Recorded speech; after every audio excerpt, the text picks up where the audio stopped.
اشترك في قناة المهندس محمد عاشور واحترف الذكاء الاصطناعي.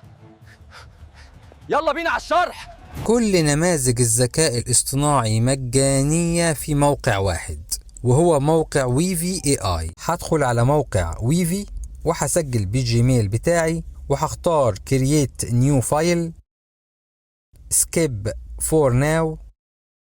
هنا بتلاقي كل المودلز القوية اللي انت هتحتاجها، كيلينج والموشن كنترول، السيدنس، الهيكس فيلد وغيرها، كله مجاني. هو الموقع بيديك كريدتس بتستخدمها، ولما تخلص ممكن تدخل بإيميل تاني وبرضه تستخدم تاني.